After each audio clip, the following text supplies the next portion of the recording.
Hi there. This screencast will tell you about the final exam for English 2130 British Literature in Dr. Claw's class. So first of all, this is an open book, open notes exam. So you can use your book and your notes. I do ask that you don't use the internet to work on this exam and that all answers are your own. So don't collaborate with anybody, please. There are three parts to this exam. I will ask you to answer two short answer questions, to do two passage identification questions, which really that's more of a passage analysis, and then to write one short essay.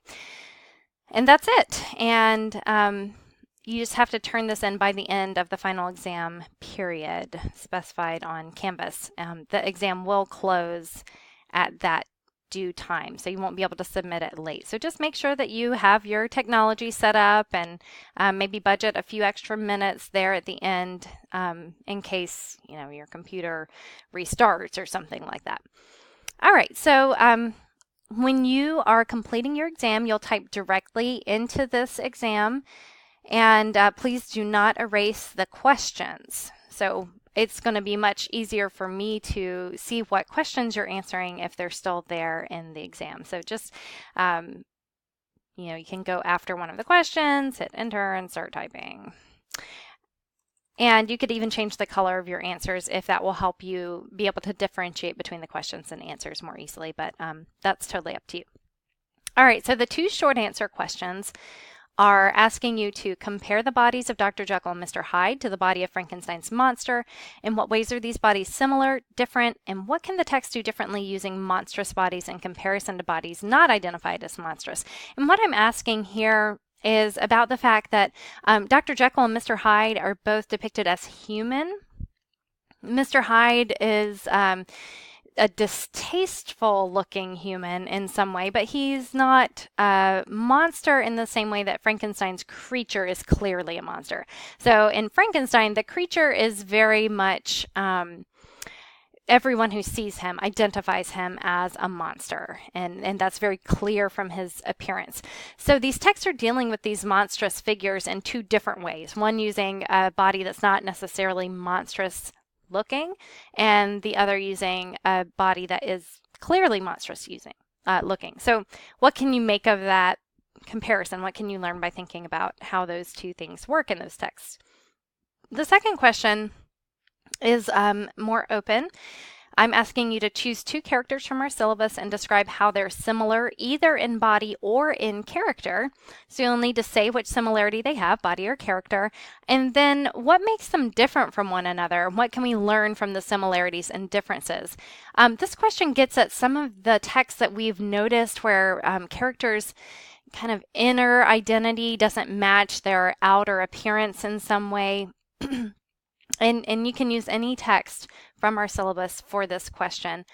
And you can use more than one text. So the two characters can come from the same text. They could come from different texts. That doesn't matter, just as long as you are comparing two characters and answering that question. So these short answer questions should be about 3 or 4 sentences long. So you don't need a super duper long answer. You don't have to write an essay on these questions. You don't have to include textual evidence, though I would ask you to refer to specific moments in the text that help you answer this question. So for instance, if you're doing your comparison and you're like, oh, character A is different from character B in X way, give an example. So for example, character A reacted in this way, whereas character B reacted in that way. So provide those references to the text so you don't have to do quotations and citations for those. Okay, the next section of the exam is what I'm calling the passage identification. This is something we've practiced on Yellow Dig, where I give you a passage to look at and I ask you what's important about that passage. Here I'm also asking you to fill in the title and author, because I think it's important that you know what works you're talking about and who's writing them.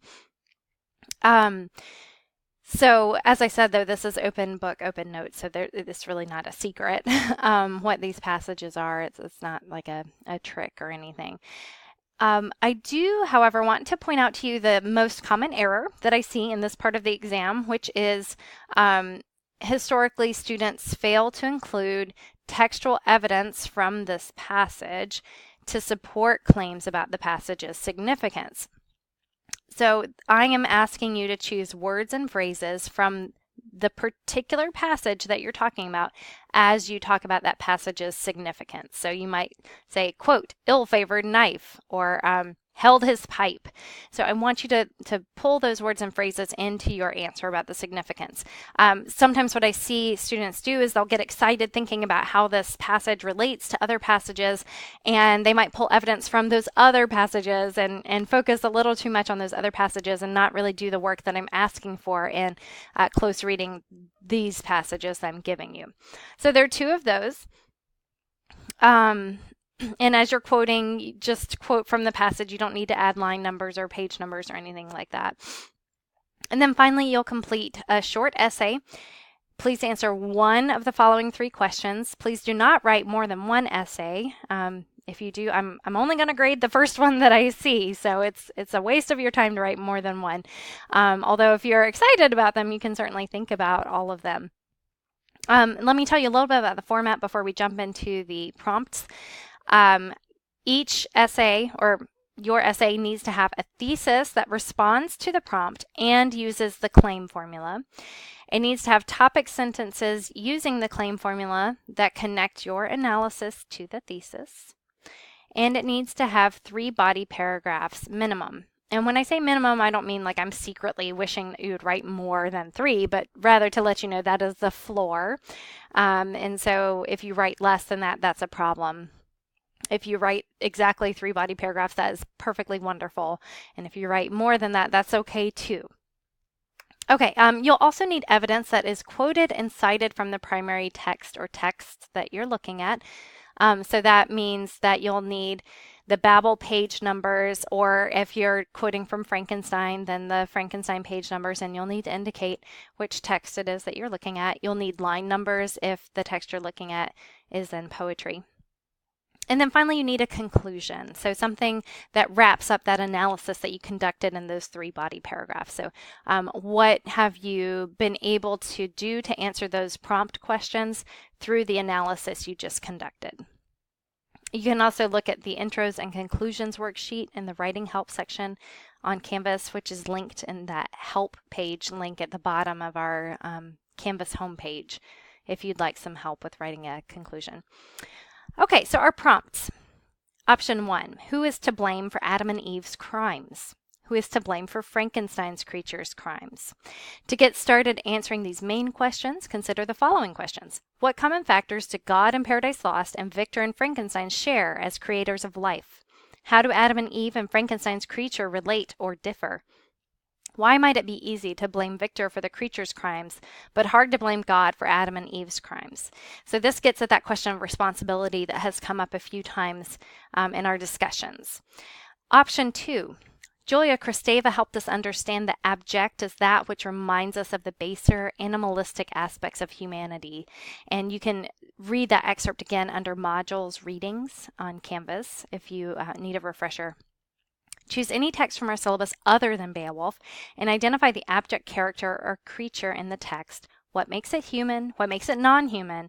And how does this abject character or creature help the reader understand something about how the text defines humanity? So I just want to reiterate, if you're choosing option 2, you may not write on Beowulf. We've already done that abject analysis with Beowulf. I want us to do, if you choose this one, I want you to do something other than that text. So any other text from our syllabus is fine, just not Beowulf. There's lots that you can work with in terms of the abject, because it's really thinking about the ways in which we find things scary that seem human but maybe aren't quite human, or they're human but they do things that we don't think humans would normally do. They behave in animalistic ways or something like that. So there's a lot that you could work with on our syllabus. And then in the end, this question asks you to think about how text defines what it means to be human, which is one of our larger questions from the term. And then finally, essay option 3, choose a character from a text from our syllabus. How does the character's body shape or influence his, her, or its life experiences? To what extent is this character's body responsible for whether he, she, or it is liked, disliked, accepted, cast out, etc.? How does the text complicate the idea that this character's body is responsible for whether he, she, it is liked, disliked, accepted, cast out, etc.? And what does the text accomplish by using the character's body in this way? So this essay option clearly gets at the theme of the class, where we looked at all these different types of bodies in the text throughout the term. And it asks you to think critically about that. And what do we do with those moments where, on the one hand, it seems like the text is suggesting that, purely because someone looks a certain way, that they're treated a certain way and make the choices that they have to make. But then, maybe that's not the case as well. I think Frankenstein's creature is a really good example of this. Like, obviously, he is treated horribly because of how he looks. And every time he tries to reach out in friendship, he is attacked. And that's horrible, obviously. At the same time, he does murder several people, including a child. So, is his body really responsible for that? So is that kind of conflict that I want you to think about, and you can use any text from the syllabus for this question. If you do have questions about the final exam beyond what I've answered here in the screencast, please post them on Yellow Dig and tag me with the @ symbol so that I can respond to them. And be sure to check out other people's questions and my answers to those as well, and hopefully they'll help you figure out how you want to address this exam.